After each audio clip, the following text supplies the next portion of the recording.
Well, needless to say, and I could hear it in your sort of whistles and cheers and claps, we are all really excited about tonight's extraordinary speaker. And I am particularly fortunate that I have the honor to introduce one of my personal heroes. As Terry just mentioned, we were very grateful when she was here 5 years ago in 2000 to help us launch our new graduate program, which is, I'm happy to say, flourishing at this point, and many of the students and even graduates from the program are here tonight with us. And so we're just thrilled that she's back, and we're even thinking, how can we perpetuate this? How can we make sure that Vandana Shiva visits us on a regular basis? Well, I first met her in the women's tent. That's tent number 10 at the Earth Summit in Rio de Janeiro in 1992. I was in awe. I saw in action the author of Staying Alive, Women, Ecology and Development as she steered events in the NGO forum and within the halls of the official Earth Summit representatives. She's a persuasive author of numerous books, but we also know her to be personally dynamic, powerful, effective, and a tireless worker. Whoop, what's happened to my, I'm okay? Okay, tireless worker on behalf of the environment. Of course, being brilliant and charismatic helps her to carry her message far and wide, but as an educator standing in the halls of higher education, I cannot fail to notice this. She prepared herself to extend her political and intellectual reach to their maximum through completing the full range of education. Dr. Shiva holds a PhD. Thus, she stands toe-to-toe, commandingly, with leaders from world governments, international organizations, and transnational corporations. Her concerns cannot be dismissed. She works on many fronts. Here are some of the images that I hold. Partnering with an elderly Indian couple to stand in defense of mangrove forests in India, which people seek to tear out for shrimp aquaculture. Serving as a drafter of the Cartagena Protocol on biosafety. Inspiring the NGO crowd of thousands at regular World Bank meetings. And interacting with Bill Moyers on his Now TV program just several months ago.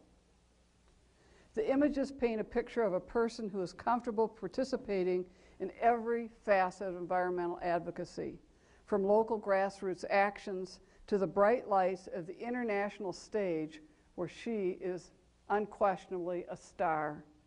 Please join me in saluting and welcoming this woman of many phenomenal talents, Dr. Vandana Shiva.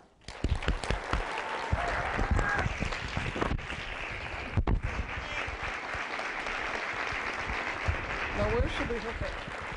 Should it be hooked? You have to hook that. Where I've dropped. Oh, that's good. That's all right.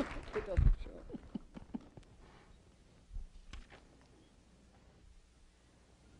Thank you, Tracy. Thank you, Terry, and thank you to all the programs that worked to bring me back. Terry was under the impression it was just 2 years ago, and I was sure it was longer than 2 years ago, till we figured out it was 5 years ago. But time does pass in this kind of work.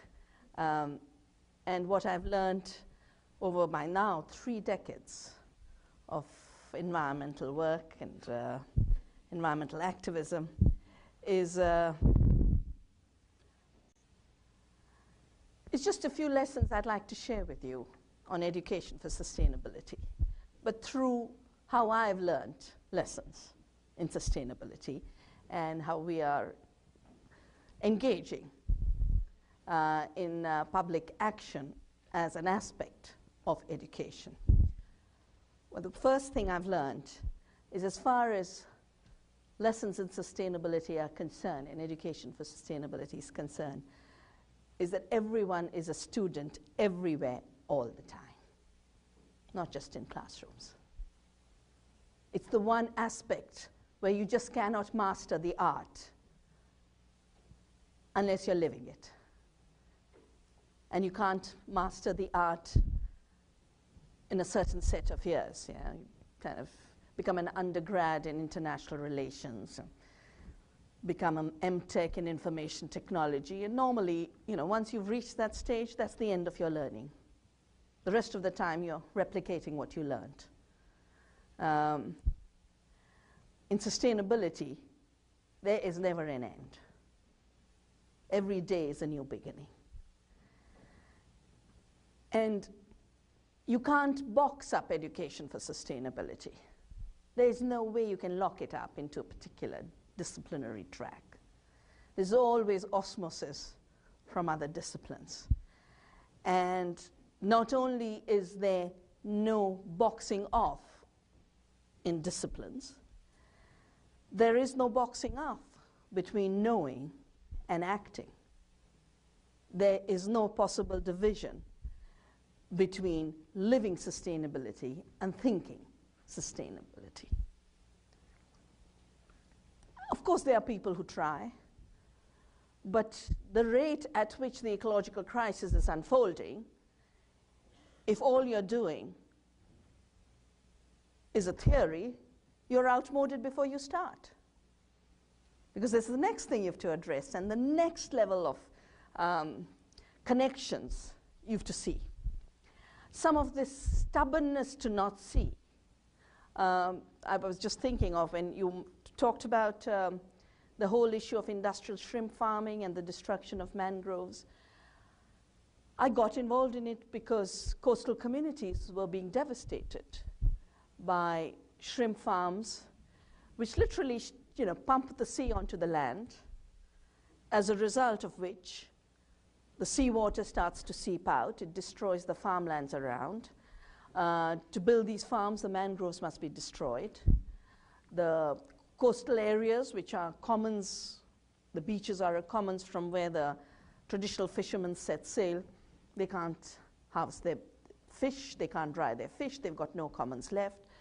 And I remember a particular song they sang for me when I was traveling the coasts to work with them, about how they said, we were the Patapu Rajas, we were the kings of the coast, and today we've been reduced to destitutes.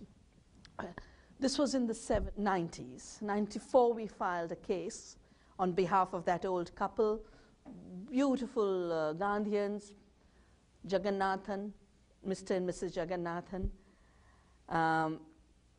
And 96 or 97, the Supreme Court, just looking at the figures of what this industry was doing, ordered its closure. For every acre of a shrimp farm, you have a shadow of 200 acres of destruction. That's mangroves and agricultural lands that have to be destroyed. For every dollar of the shrimp economy, for what's earned through trading and exporting shrimp, you have $10 of destruction in the local economy. And for every job in the shrimp industry, you have 15 livelihoods destroyed in fisheries and farming locally. So if you're just looking at the dollar of trade or the acre of the farm or the job created, it's all growing. Yeah? It's all growth. But you look at the shadow side, the destruction is outweighing the economy that's being generated. And that's what led to the Supreme Court order, brilliant order, which basically said, you have given us the dollar argument, but we are not convinced, because far more is being destroyed than what your dollar earnings are bringing to the country. And so we order closure. Of course, the shrimp industry involves all the big giant corporations. Their local contractors involve all the politicians and all the big bureaucrats. So of course, they subverted the order. They continue to farm. And I remember, must have been 97 or 98, I did a major public hearing for all the coastal communities affected. And one particular evidence still comes to my mind. The evidence of a person who said, till the mangroves were there, the wind velocities used to be reduced by 50%. And he said, the next time we have a massive storm, we won't be protected. Sure enough, 26 December when the tsunami came, it's the villages where the mangroves had been destroyed that you have the highest mortalities. And villages where the mangroves were not destroyed by the shrimp farms, not a single death. The tsunami had the same velocity, except it was absorbed by the mangroves. And one would imagine that in a sustainable system where there is education for sustainability, that simple correlation would, at least after that tragic disaster, register. But guess what the World Bank is using its tsunami aid for? Rebuilding the shrimp farms, which it financed in the first round. And it's leading to new conflicts, it's leading to a whole new concern. And I think part of the problem is the World Bank as an institution and the individuals in the World Bank really think they don't need to learn anymore, they don't need to look anymore, they don't need to draw lessons anymore. The second lesson I've learned in my last 30 years is not just that everyone is a student all the time, but everyone is a teacher in sustainability. No one can be excluded from the potential to teach. And when I say no one, I include the activist, I include the uneducated peasant. My first teachers of sustainability were the uneducated women of the Himalaya, the women of Chipko. They didn't know how to read and write. They'd never been to a school, leave alone a university. And yet everything I learned about the first principles of ecology was in my 4 or 5 years of volunteering with that movement. It could be the river as a teacher, the seed as a teacher, the earthworm as a teacher. It depends who inspires you as a teacher. But in sustainability, our education comes from every being, from every aspect of life. One of my favorite writings is a speech that Tagore actually gave, I think, in Chicago years ago. He was a Nobel laureate for literature who gave back his Nobel Peace Prize because of the war. And he was asked about what's the difference between India before globalization, of course, India before World Bank development, India and the West. And he said, the West has locked education in concrete and brick, whereas we have kept learning for the forest. And he was talking about literally till he started Shanti Niketan, the University of Peace outside Calcutta, very important university. And he didn't have classrooms. I spent 4 months there because my physics PhD guide was asked to come and start a physics department there, so I traveled with him. And there were no classes in brick, except there were beautiful trees under which you sat and learned, as learning has been for centuries. We've, of course, now caught up with the United States in locking learning into brick and concrete. Glass, actually. Lots of glass, which needs, at 50 degrees temperature, needs lots of air conditioning to survive. The third principle for me is that it is leaping beyond the Cartesian locks of division and separation. I think one of the most tragic moments of human evolution was when at the beginning of the scientific revolution, a bunch of men just decided that knowledge was reliable only when it was made totally unreliable. And you could define as totally objective that which had nothing to do with reality. That abstract categories became primary qualities. And primary qualities were reduced to secondary qualities about which you could not be certain. You couldn't be certain about smelling rotten food? or chemicals, tasting chemicals in your food. You couldn't be certain about that drilling that goes on across my room at the Kellogg Center while they renovate the hotel. Can you imagine? To be reduced to that level of uncertainty, that our most basic indicators of relating to the world, through our eyes, through our ears, through our nose, through our tongue, through our tactile sense, all that knowing was erased. And then we was put out with measuring, constructed, abstract constructions. And I believe that has been a very big reason why not only have we ended up destroying so much of the world, but it's also a reason why we've ended up creating so many illusions about, for example, producing more food when we are reducing food availability in the world. The work I've done on the Green Revolution, which I started really because I was so puzzled with the fact that Punjab, the land of the Green Revolution, was at war in the 1980s, particularly 1984. We'd had an attack on the Golden Temple, after which Indira Gandhi, the prime minister of that time, was assassinated. One of our most violent years. And the Nobel Peace Prize was given to the Green Revolution. I said, it's not hanging together. Why did Borlaug get a peace prize, and why is there war in Punjab? Which part of it is true?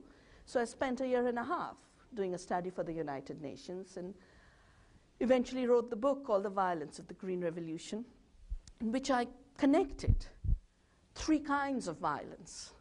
The violence to the earth, because Punjab might have had lots of financial flows with the credits and the World Bank loans and the subsidies, and if you measure all that, it was booming. But if you look at nature's economy in Punjab, it was being devastated. 150 crops had been reduced to rice in one season and wheat in the other season. One monoculture across an entire state. Then inviting all the pests, which were followed by the pesticides, which then killed all the pollinators, which require then more pesticides. Today, if you go to Punjab and look at a wheat field, you have to hunt for the wheat because the weeds have overtaken.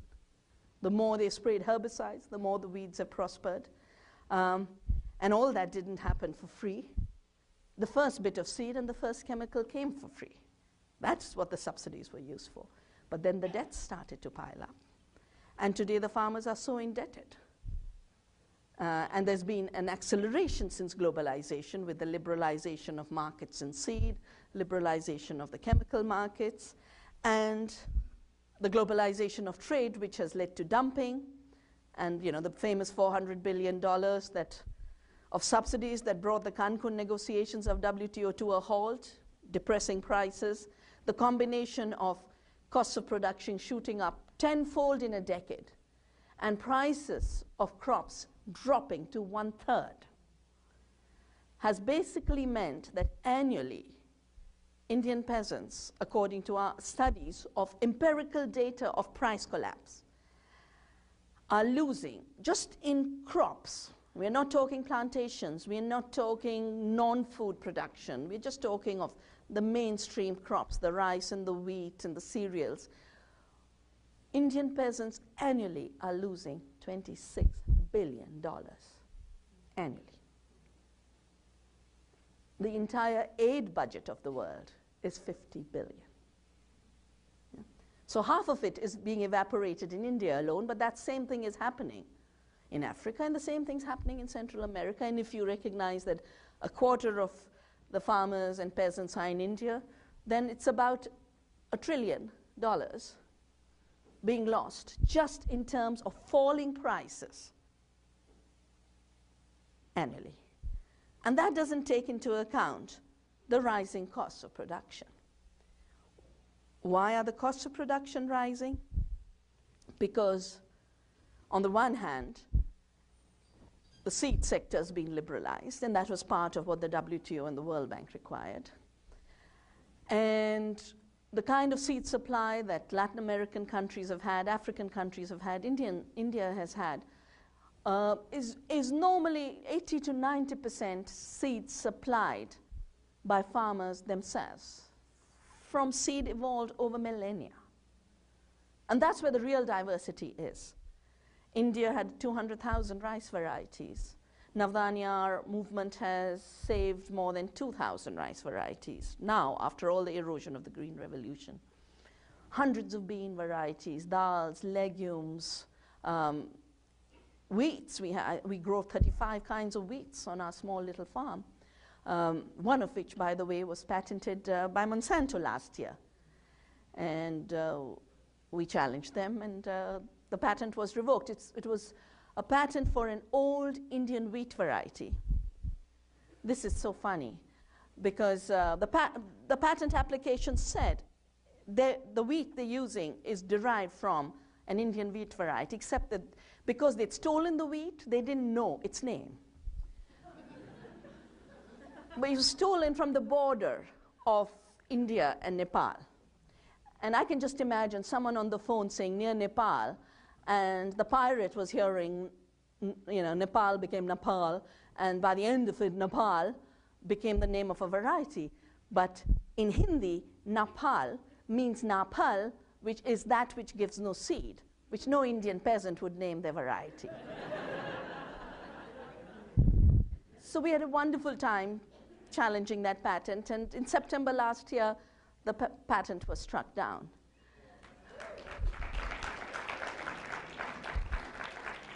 And more recently, on 8th of March this year, on International Women's Day, we won a very big victory against another biopiracy case, the case of neem. And in this case, we took on the two biggest giants. One, a chemical giant, the W.R. Grace Company, but the patent was jointly held by the United States Department of Agriculture. And it was a fun case, because they'd say, how can she bring this case to the European Patent Office? She's not European. And this was, in the European Patent Office court. I said, neither are you. Then they said, well, there are three of them, three organizations joined up, all of us represented by women. Linda Bullard of IFOAM, Magda Alwet, who was president of the Greens, and then the Belgian health minister, and me. And said, oh, but there are three of them, and they paid only one fees.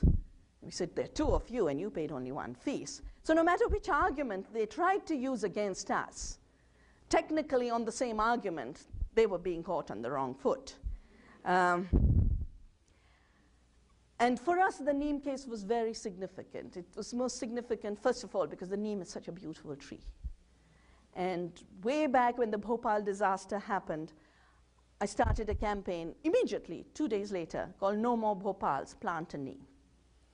I just collected neem samples. And that time, Delhi had not been paved over. So we still had soil, and the trees would drop their seeds, and hundreds of small saplings would come up. Today they can't, there's concrete all over. So I just collected hundreds of these saplings and took them down to Bhopal and distributed them and said, we don't need toxics that kill us. Here's this beautiful tree that does the same job non-violently. And a decade later, we find this W.R. Grace patent. So for us, this was a very, very important case. It was the first case of biopiracy, and it was the first case legally challenged. And we won it after 11 years. That's another lesson in sustainability. Never give up. Never give up. And you don't give up when you hold hands. In every issue in which we've been able to take on big power, it's when we have stopped locking ourselves up in boxes. I didn't fight the neem case as an Indian. We fought the neem case as a global solidarity of citizens, defending the biodiversity of the world, defending traditional knowledge, wanting to recognize the tremendous contributions that have been made by local communities, especially women, and yet recognizing that neem or any other plant that heals, gives us pest control properties, or gives us wonderful seed, needs to be available for distribution in the world, just as Mexico gave the world corn. Can you imagine where we'd be if the Mexicans had behaved the way Monsanto behaves now?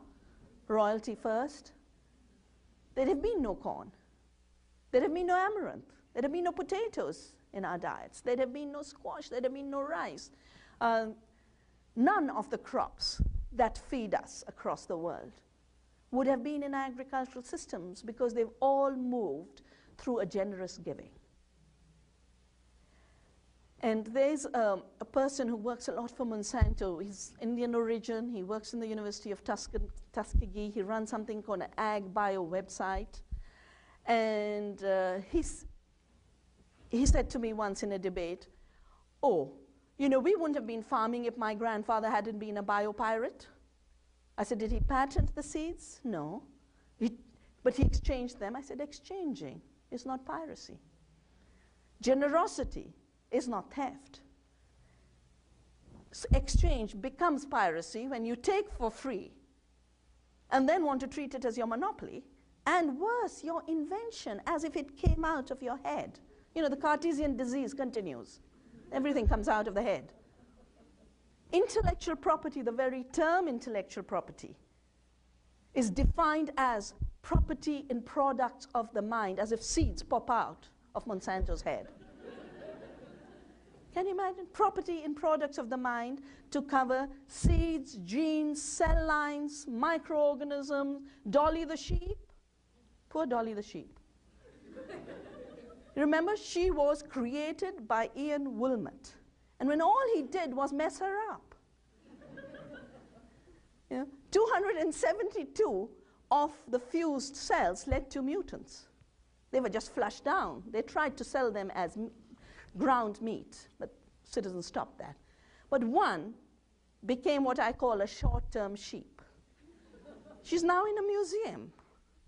She didn't live a few years on display, but enough time for him to be called the creator and her to be called the created. But he's now wanting to clone humans after having failed in dealing with sheep.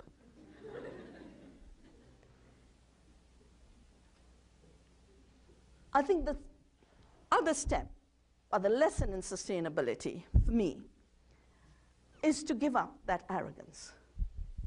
The arrogance that came with the series of projects of domination, whether it is colonialism or it's patriarchy or it's reductionism parading as a scientific revolution, or theft of raw material and takeover of territories parading as the Industrial Revolution. I don't know how many of you have read this new book by Jeffrey Sachs. Wow, you don't know about him. He actually runs something called an Earth Center, and it's supposed to be the brain for the Earth now. One more of those. Fully knowing, absolute. Well, I haven't read his book. I have to buy it on this trip, but I did read the Time magazine about 2 weeks ago, in which the cover story is his article, which is a summary of the book. And, of course, all these big guys are always going around ending the very things they've created. So he's talking about how to end poverty. And it's brilliant because he talks about how, he says, first we were all poor. Then we had the Industrial Revolution, and some of us got rich and the rest got left behind. So tell that story to the Native Americans. They didn't get left behind, they were pushed out. Tell that story to the Africans who were put onto ships to be brought as slaves to work on the cotton farms. Those factories would have ground to a halt without that slave labor. Tell that to the indigo farmers in India who were forced to grow indigo and could not grow food and were starving when Gandhi came. And then we had this huge resistance. And people started to say, I would rather die than grow indigo. I will not grow indigo. And the Champaran Satyagraha, as it's called, was the refusal to grow indigo, just as the salt Satyagraha was the refusal to pay salt taxes.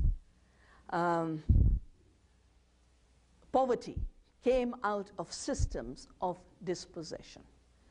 Poverty was a product of land being taken away, and today's poverty is a product of biodiversity being taken away, water being taken away. There is not a human being on the planet who is not intelligent enough, creative enough, productive enough to not generate their livelihoods given resources. Another line in Jeffrey Sachs' brilliance is, people are dying because they don't have $1 a day. The people are dying because you took away their water. You know, that's where cholera deaths increased. South Africa, Johannesburg water privatized. 300,000 disconnections. People turned to contaminated water. They got cholera, 300 people died. They might have been earning $5 a day, but you'll be quite dead if you're having to drink contaminated water. You could be earning $10 a day, but if Monsanto wants $20 a day for its seeds and chemicals, you'll still be poor and you'll still be indebted. And that's the part of the picture that is not being internalized, because this boxing out is a boxing out as externalities.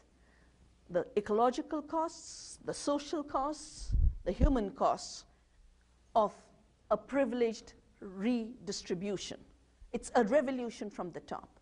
And on the top, in this revolution from the top, is literally the ultimate privatization of life. It's like a greed so insatiable that it cannot stop. You know, Marx talked about surplus labor. No, what's being appropriated is life itself. We're not talking about inequalities now. We are talking about a world system in which 2/3 of humanity will not have the ecological space for survival. Neither land, no water, no biodiversity, because all of that is being transformed into private property and commodity. And in a world in which there's already a water crisis because of a green revolution that required 10 times more water, because of industrial pollution that did not know how to create efficient systems to produce goods and services. Just two products in India that today are very, very important in pollution: leather and sugar. You know, traditional technologies of leather production didn't need water. They managed with very little bits of water. They didn't need rivers to contaminate. Today, leather factories are the most polluting of the industry. And our traditional sugar making didn't need a drop of water. Today, the sugar factories are some of the worst sources of pollution. So your entire industrial pattern, which did not take water into account in defining efficiency. It defined efficiency in terms of how many fewer people are involved in production. Labor was treated as the only input, not the resources that were wasted, as a result of which you created two massive problems: the ecological crisis of wastage of resources and the social crisis of wastage of people, reflected in unemployment.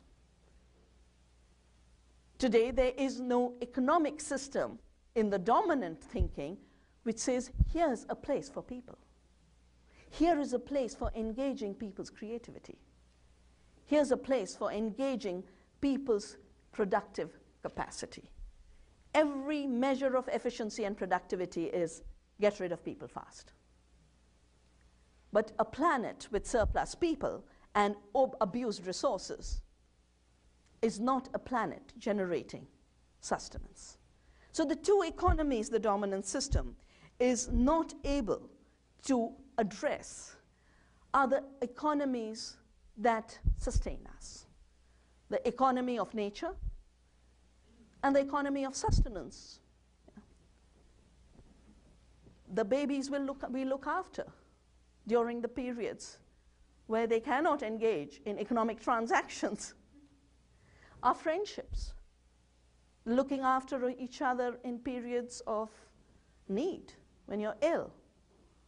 That economy, a wonderful feminist, Hilkka Pietila from Finland did a study on this and worked out that 70% of the economy, when measured in terms of human energy, is the economy of care. It is the economy of sustenance, and also happens to be, because of division of labor, the women's economy. And what is called the economy is one little thin bit, except that it's and I look at it as, as a triangle with the base as nature, robust, resilient, supplying us water, soil, biodiversity, the atmosphere. And then you've got the sustenance economy where people meet their needs. Then you've got the market economy. And growth was defined as the growth of the market economy, but how it was eating into the sustenance economy and nature's economy was never looked at. So what you now have is an upside-down pyramid, sitting vulnerable to topple any time, and made even more vulnerable because the market economy has made yet another leap of fiction, that instead of transactions in goods and services, you now have totally fictitious transactions in imagined money.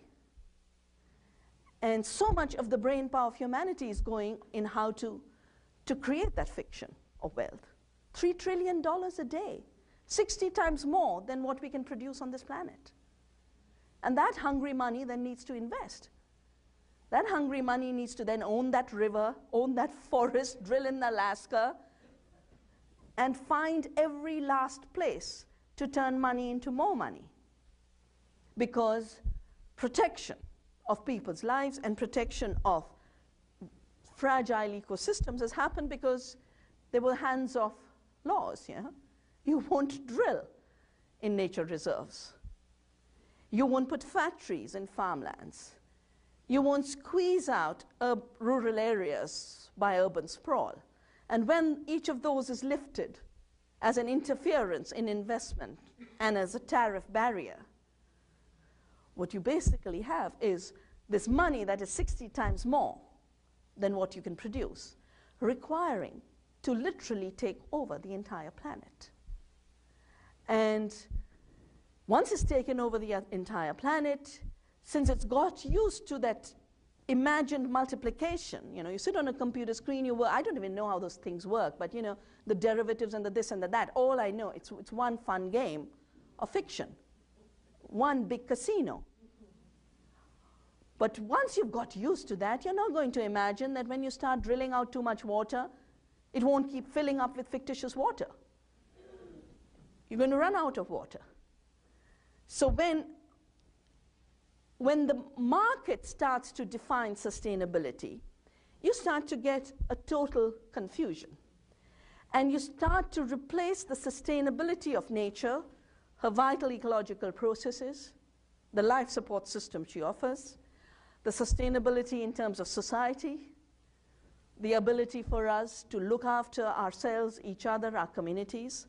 That's the sustainability, the ecological and social sustainability, is replaced by sustaining the market. And sustaining the market basically means keep extracting more and more out of nature and keep extracting more and more out of society to keep the market going. And I want to just share two of these imaginings of pseudo-sustainability in the area of water. Some years ago, Monsanto tried, it failed, but they did try to get into water also, into water privatization. And this document that was sent to me from someone in Monsanto had this, it was from their sustainability division. And the sustainability division basically talked about how there's a crisis, how many people are drinking polluted water, how the scarcity is going to grow. And then it went on to say, and all of this makes for a sustainable market. That's one interpretation of sustainability. But the other that is related to the other dimension through which corporations like Monsanto generate their own sustainability is, for example, through a combination of imposing laws of patenting of seed, and they are on record saying that the trade-related intellectual property rights agreement of the WTO was crafted by them and industries like them, by the Walt Disneys and the Pfizers and the Monsantos. And they've said, we did something unprecedented. We wrote an agreement and turned it into international law. And we were the patient and the physician and the diagnostician all in one. The problem is when 80% of the farmers, especially of the countries of the South, agricultural economies, when they save their own seeds, Monsanto can at best grab 20% of the market. And that too with very false claim. For 3 years they've been selling cotton seeds of Bt, which is Bacillus thuringiensis genes put into the cotton. They sell it as under the trade name Bolgard. For 3 years in a row, it's been failing. The promise was 1,500 kilograms per acre. Farmers have been harvesting 200 kilograms an acre. Farmers were supposed to get 10,000 rupees additional incomes per acre. They've been losing more than 6,000 rupees per acre. Now, for 3 years, every year, about 20 independent agencies in India put out their reports, and government agencies also. This year, the government of Andhra Pradesh has sued the company and said, you will have to pay our farmers compensation because they've lost so much. And Monsanto has sued the government in return to say, you don't dare interfere in our market. And it's going to be a very, very important issue. But I've just received a fax, one more fax this morning. Monsanto's claiming, because we just had a very big meeting on the failure, saying farmers are getting 15% more and earning 5,000 rupees per acre additional. And of course, they hire the Arthur Andersons and the A.C. Nielsen's to spin reports for them. But that's not all they do. They also then try and corrupt governments to make sure the farmers don't even have their own seed supply, so that the farmers are in a total seed slavery. So the sustainability of the seeds, sustainability of biodiversity is then replaced by sustainable dependence on a single giant corporation for seed supply. And we are fighting those kinds of seed laws in India. Similar laws have been introduced under the Iraqi Order No. 81. Europe, farmers are fighting. In this country, I think 30 years ago it was done, and farmers didn't notice that the compulsory registration of farmers' varieties ended up meaning an end to farm-saved seeds. After that, with patent law, saving seeds is defined as a crime. And now Monsanto's suing US farmers up to $3 million for contamination that they cause, reversing the polluter pays principle into the polluter gets paid principle. Volunteer crops, you know, a particular seed from last year grew out this year. And they've got helicopters going over the farm saying, last year soybean grew this year, you are a thief. So your entire crop belongs to us. That's what they did with Percy Smites, the Canadian farmer, sued him for $200,000. So the sustainability of farmers' livelihoods, sustainability of seed reproduction has to be destroyed for the sustainability of the market. And Coca-Cola says this in absolutely no uncertain terms. All of us in the Coca-Cola family wake up each morning knowing that every single one of the world's 5.6 billion people will get thirsty that day. If we make it impossible for these 5.6 billion people to escape Coca-Cola, then we assure our future success for many years to come. Doing anything else is not an option. Now, what does Coca-Cola's sustainability of making 5.6 humans dependent on them for quenching every time they go thirsty, for quenching their thirst each time? It basically means that they set up more and more plants, but those plants, even though Coca-Cola This bottle is Michigan State University, wow. They might have stopped now, but in the early days when you saw a bottle of Dasani, it would say manufactured by, and they weren't talking about the plastic. They were talking about the water inside. Because part of that illusion of creativity is that creativity happens or production happens after capital has touched a natural resource. And in the case of Coca-Cola, every plant they've set up in India is mining 1.5 to 2 million liters a day. In their own records, there's a footprint of 5 to 6 liters for every liter of bottled water. That much water has to get destroyed. And of course, theirs will be an underestimation. My assessment is tenfold more destruction. And the destruction is both because of mining at rates higher than your water can be recharged, and leaving behind pollution.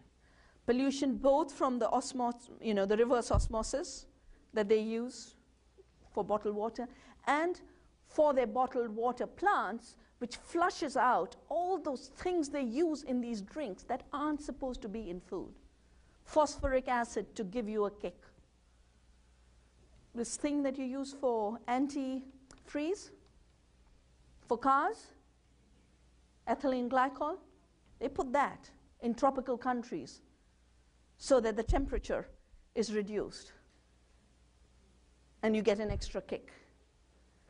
All of that is then flushed out into the wells. And when they did this in a well, in a region called Plachimada in Kerala, the women organized because they were having to walk 10 miles to find water. Every home in Kerala has a well in their backyard. Kerala is the highest rainfall zone in India. Kerala has never had water scarcity, and Palghat has never had any water scarcity. But after Coca-Cola, they had a water famine. So women organized and was successful in shutting the plant down, but it's been successful in trying to get it reopened by reversing a court order. I've just got that message this morning. If it had come to me before I left, maybe I wouldn't have been here. Maybe I'd have had to rush down to Plachimada. But every place where Coke exists is a Plachimada. And my Lama, this old woman, tribal woman, absolute, ultimate dignity and strength. When we organized a Women in Water conference, and she came over to Dehradun, and she obviously doesn't give long speeches. She just spoke 5 or 6 sentences. And one of her sentences was, I want everyone in the world to know when they drink Coke, they're drinking people's blood.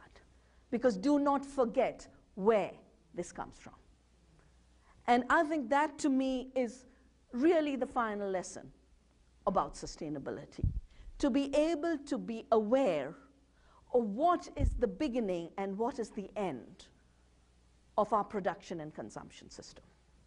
Where do things begin and where do they end? For contaminants, where do they end? For natural resources, where do they begin? They don't come out of magic. Those plastic bottles are piling up daily.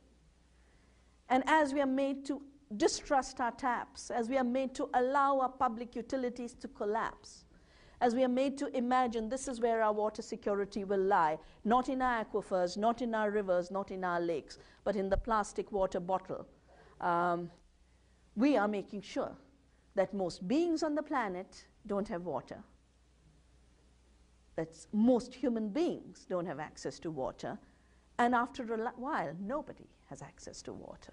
This is a recipe for wiping out the hydrological miracle which allows us to live on this planet. And one design for this wiping out is these massive rerouting of rivers, taking all the Canadian rivers to take them to California, and taking all the Indian rivers and to the big cities where the rich are. In Delhi, we have a big privatization going on with $100 million loan from the World Bank. They're trying to bring the Ganga water from North India, from the Himalaya, to Delhi, to then be sold only to the rich colonies because only they can afford to pay 15 times more. And of course, all this will be done by Swiss, one of the world's big giants. We have a beautiful movement saying the Ganga is not for sale. And it's been successful in forcing governments to say, sorry, we can't supply you Ganga water, otherwise we're going to have a revolution of people. You know, we're going to have farmers destroying these pipelines. We're going to have spiritual people who treat the river as sacred and refuse to accept commodification, throwing us out of political power. That is a lesson in sustainability. And that education for sustainability, in the final analysis, I believe does two things for us. The first is it shows us that every action is an education. That it's not that there's education in the classroom and action on the streets. Every engagement in transformation is simultaneously educative, both for those who engage as well as those who are affected. You know, what we have achieved through things like our name campaign is amazing in terms of the literacy we have spread on intellectual property. We have managed to teach more people about WTO and intellectual property than all the university classes of the world, just by laying bare what this means. And not just laying bare how an irresponsible, unconstrained system of organized greed is devastating the very basis of our life, but also simultaneously to enable us to celebrate the miracle that is life. And that is why, for me, the final lesson in the education for sustainability is about learning again how to inhabit the earth as home. Not as a strange place, not as if as we were citizens from Mars, and not as if those silly gadgets and prisons they've created in US airports for homeland security is home. You know, I mean, I look at it, I sometimes sort of, when I come to this country, I can but smile, you know, it's the most ridiculous transportation system in the world now. The way people have to queue up, take off their shoes, and nearly go strip, and, you know, and then every time they check you, they tell you they're going to be abusive, and, you know, and they tell it to you 3 times over, and I tell them, I've heard it, I know what you're going to say, I know what you're going to do, just go ahead. And re-inhabiting the world as home means re-inhabiting the world and the planet as home for the security it gives us. That is where sustainability lies. It also means experiencing life as a very secure member of the Earth family. Nothing to me is more secure than being able to sit on in our organic farm and watch the pollinators flourish, or the ladybirds come back to the wheat plants. And in this amazing journey of experiencing sustainability, what it does is more than sustainability, because it actually teaches us again how to be Earth citizens, how to reclaim not just our responsibility to take care of the Earth and of each other, but with that responsibility to be able to exercise the rights that we have as citizens of the Earth to protect everything it offers us in terms of making it possible to live. Thank you.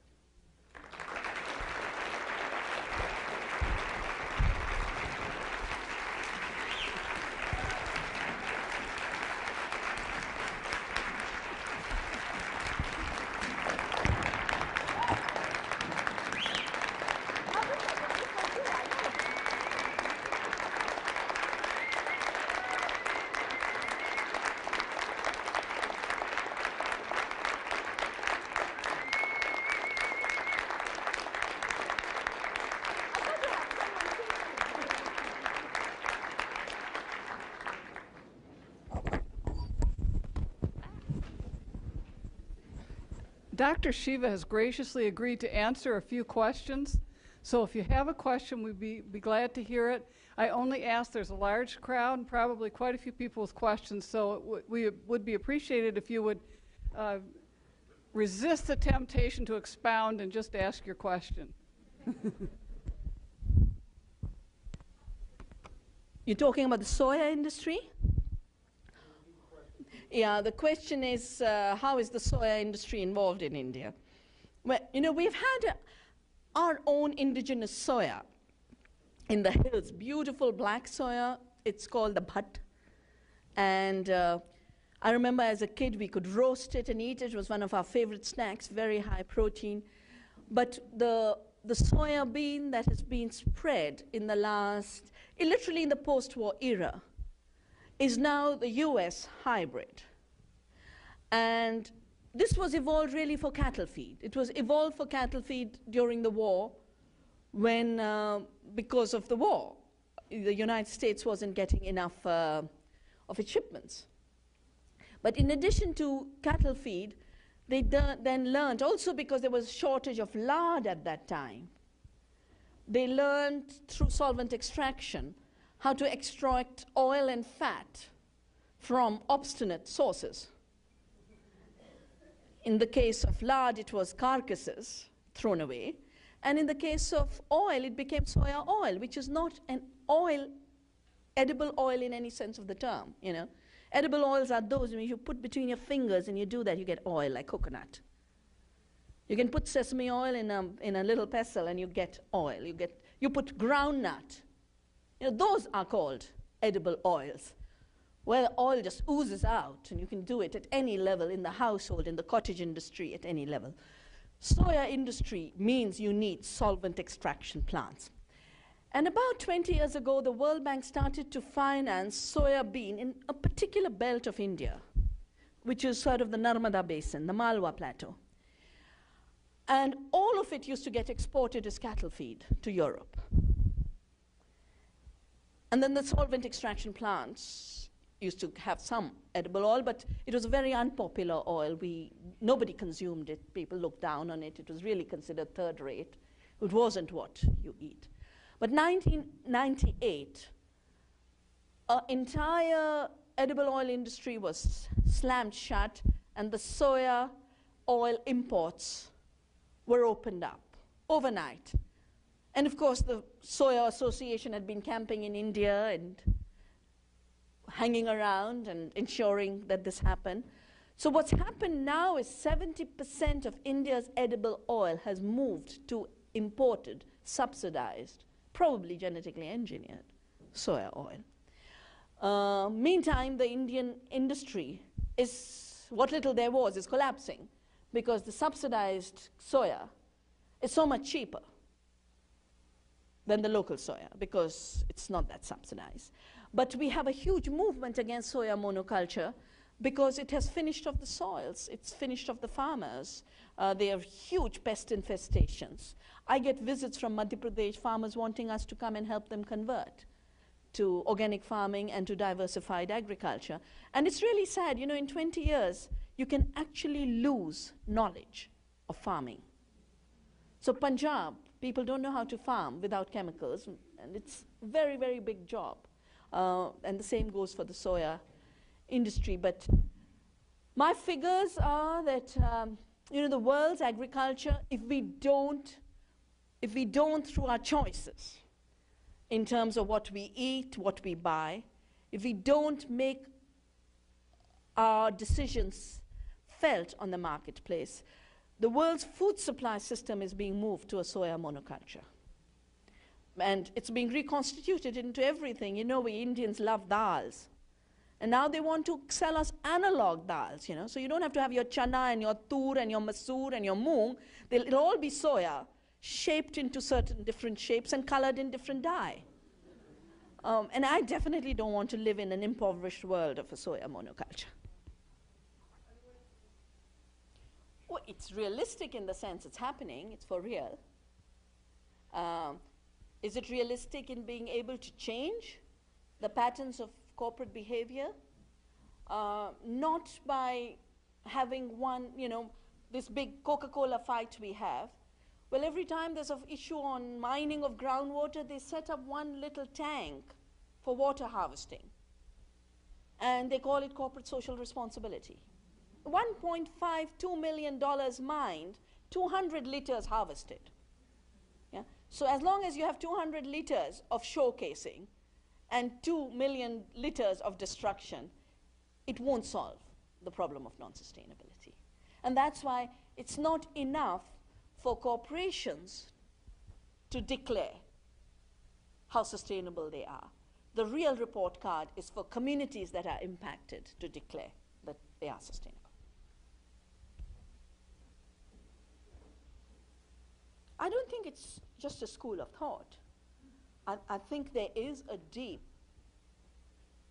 inconsistency between the rules of a so-called free market, which is not very free, and is free only to the extent that it allows the deregulation of corporate behavior and commercial activity.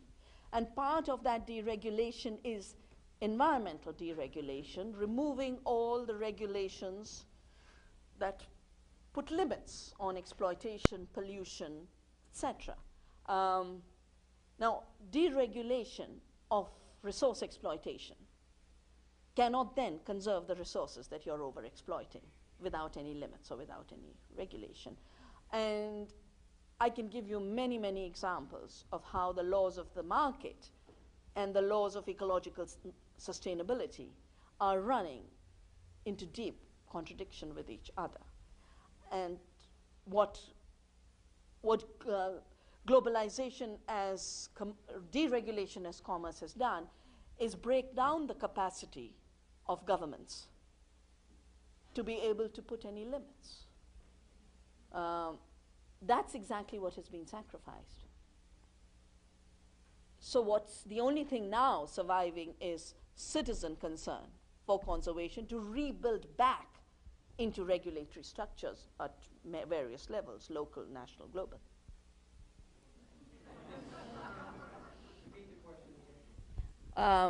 The question was about my reaction to the appointment of Paul Wolfowitz as the new president of the World Bank. I'm actually quite happy. I'm happy not because I see him as improving the World Bank, but I'm happy because he will make naked the economic warfare that the World Bank does unleash. You know, since 1985, I've been forced to engage with the destruction caused by World Bank. But without Wolfowitz, the World Bank could look like a good development agency that helps poverty.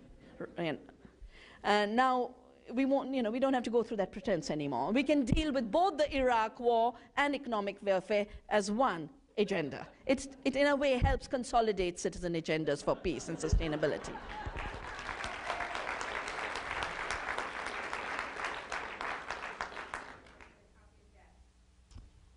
Well, I think we've just kind of reached the stage where things can start getting ordered through the website.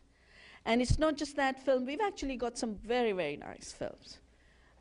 We have a film on the whole prawn farming called The Violence of the Blue Revolution. We've got, I think, 2 films made by Indian filmmakers on the seed movement, one called Seeds of Life and another called Seeds of Freedom. More recently, a German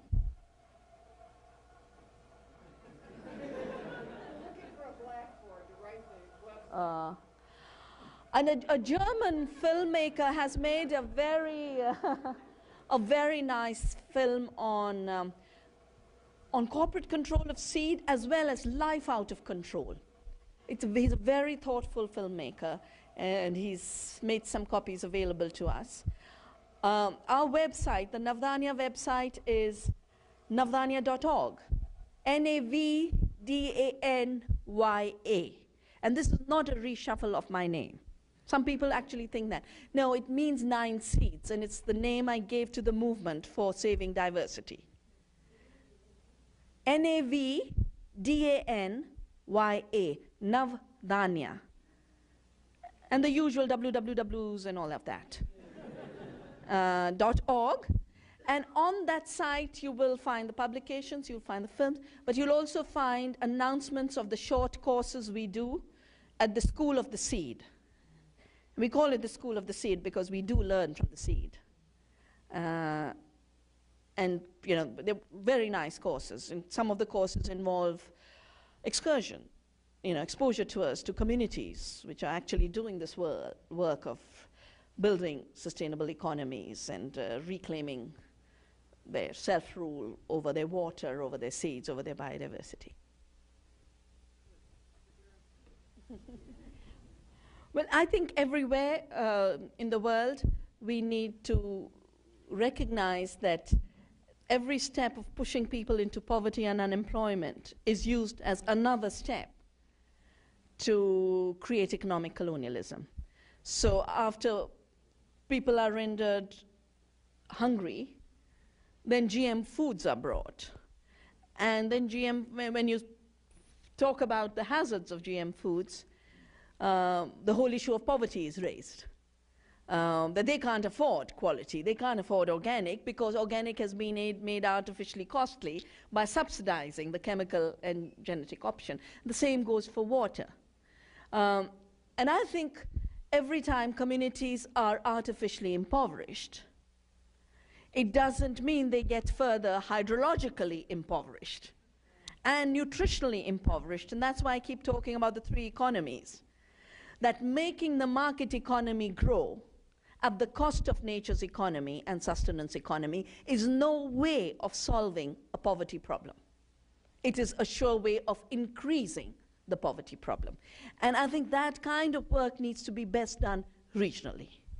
Because otherwise they will take each vulnerable community, create a new commodification system through that, and then keep enlarging like a cancer from there.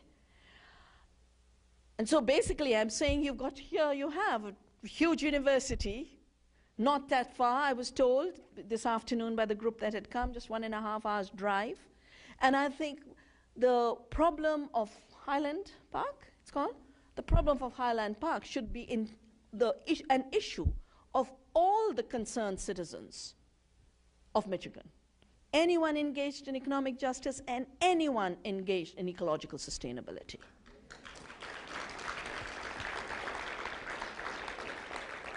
And of course, we'll be more than happy to send you what videos and all. We do have a video on the fight in Plachimada. I think we have a good CD on the public hearings because it went all the way to the parliamentary committee. And I know there was a young couple trying to make a new film, but I'll make sure we send you whatever. Yeah. Well, I've both been a scientist, and I've studied science and technology policy for a large part of my life. And what I've learned there is any step in technology development or scientific innovation takes place in the public domain. It is then privatized at the end to corporations. And I think one of the biggest illusions and myths of our times is that without total corporate ownership and power, we will have no new technologies. That's not true. The early work in gene splicing was all done in universities. It's a different matter. It was rushed to Wall Street and is now patented by the DuPonts and the Monsantos. Every drug development, 70 to 90% of the research that feeds into drug development is done in universities and public sector research systems. I'm now on a very big committee set up by the Royal Society, which was the founder of the Industrial and Scientific Revolution. And even then, they had created limitations on ownership over technology, monopoly rights and exclusive rights over technology. And there is now a growing world opinion based on empirical facts that exclusive rights actually strangulate scientific innovation and technology development. And therefore you need much more of sharing of knowledge and much more of facilitation in technology transfer of the sustainable technologies. Then you come to the fact that what have been offered as sustainable technologies are sometimes not. Monsanto's Herbicide-resistant and Bt toxin crops are offered repeatedly as sustainable options. Neither of them are. Herbicide-resistant crops have increased resistant herbicides in farms, and that's becoming a big problem in the United States. And Bt toxin crops have increased the occurrence of pests, including the bollworm, which it was meant to control. The fact that these scientific issues do not reach the larger public information system is partly because the companies do control communication and media in a very big way. But at least the technology of, in the technologies of agriculture, I think chemical agriculture was the first regressive step in sustainability, and the two crops of genetic engineering that we have is the second regression. Ecological agriculture is the only way this planet can be fed using the limited resources, conserving them while producing the food we need. And agriculture is not like making a Boeing plane.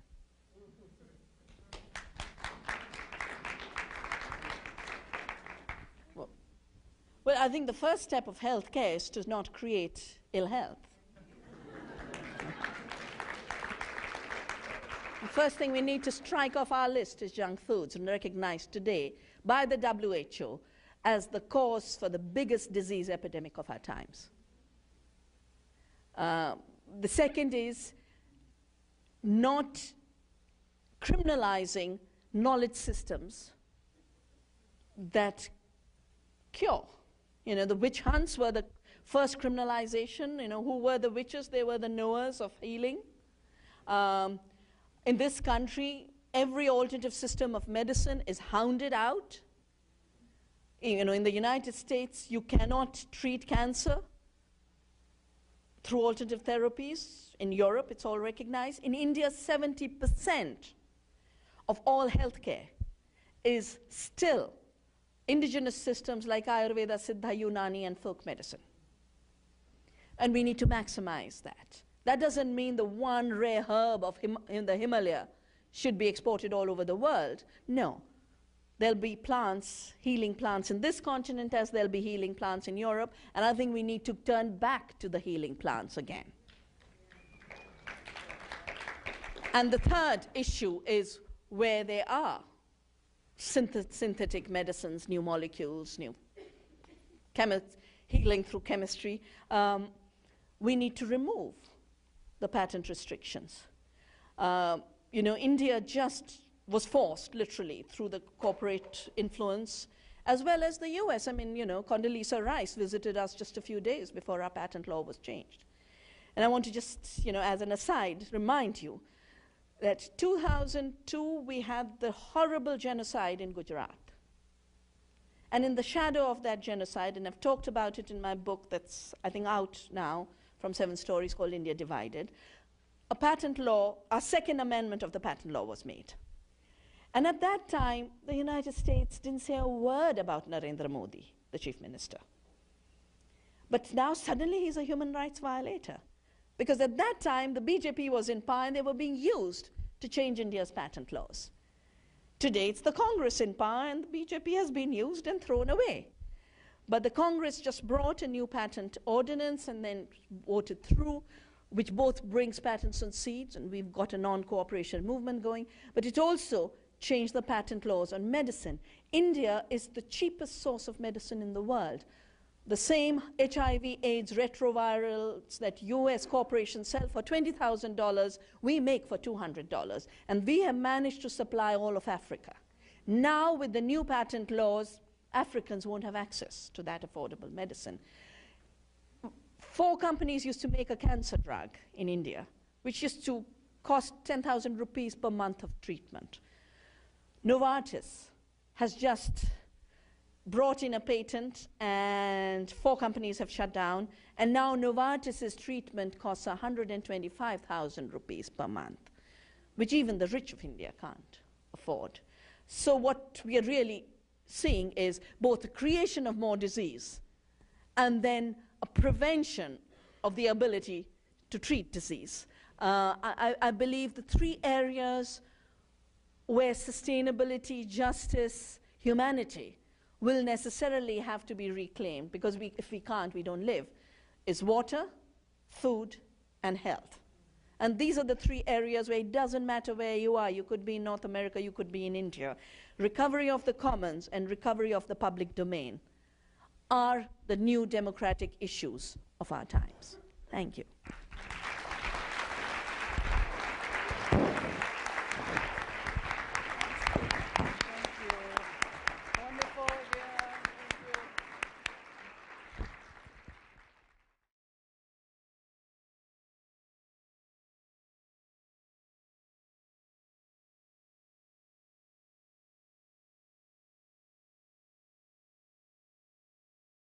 This has been a Media Mouse production. In a certain set of years, yeah, you kind of become an undergrad in international relations, become an MTech in information technology, and normally, you know, once you've reached that stage, that's the end of your learning. The rest of the time, you're replicating what you learned. In sustainability, there is never an end. Every day is a new beginning. And you can't box up education for sustainability. There is no way you can lock it up into a particular disciplinary track. There's always osmosis from other disciplines. And not only is there no boxing off in disciplines, there is no boxing off between knowing and acting. There is no possible division between living sustainability and thinking sustainability. Of course, there are people who try, but the rate at which the ecological crisis is unfolding, if all you're doing is a theory, you're outmoded before you start. Because this is the next thing you have to address, and the next level of connections you have to see.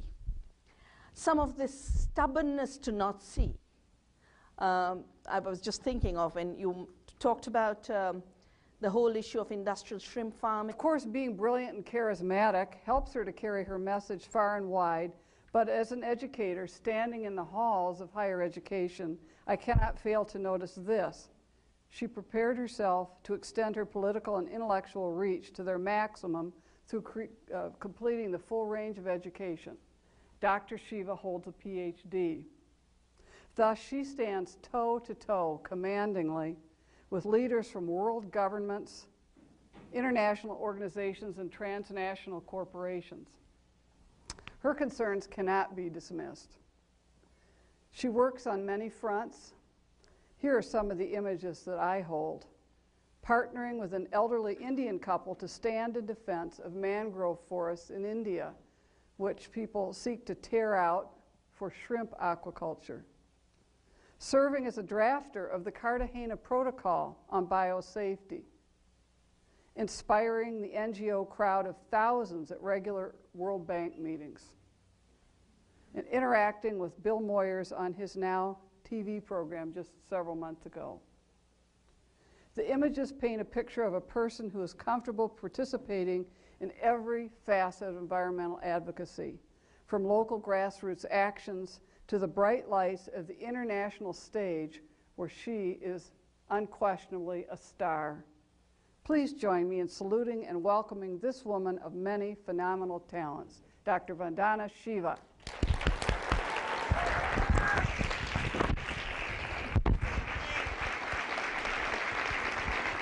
Now, where should we hook it? Should it be hooked? You have to hook that. Where I've dropped all Oh, that's good. That's all right. It doesn't show.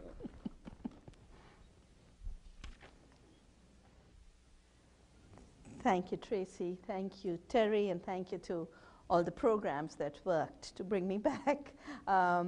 Terry was under the impression it was just 2 years ago, and I was sure it was longer than 2 years ago, till we figured out it was 5 years ago. But time does pass in this kind of work. And what I've learned over my now 3 decades of environmental work and environmental activism is it's just a few lessons I'd like to share with you on education for sustainability, but through how I've learned lessons in sustainability and how we are engaging in public action as an aspect of education. Well, the first thing I've learned is, as far as lessons in sustainability are concerned, and education for sustainability is concerned, is that everyone is a student everywhere all the time, not just in classrooms. It's the one aspect where you just cannot master the art unless you're living it. And you can't master the art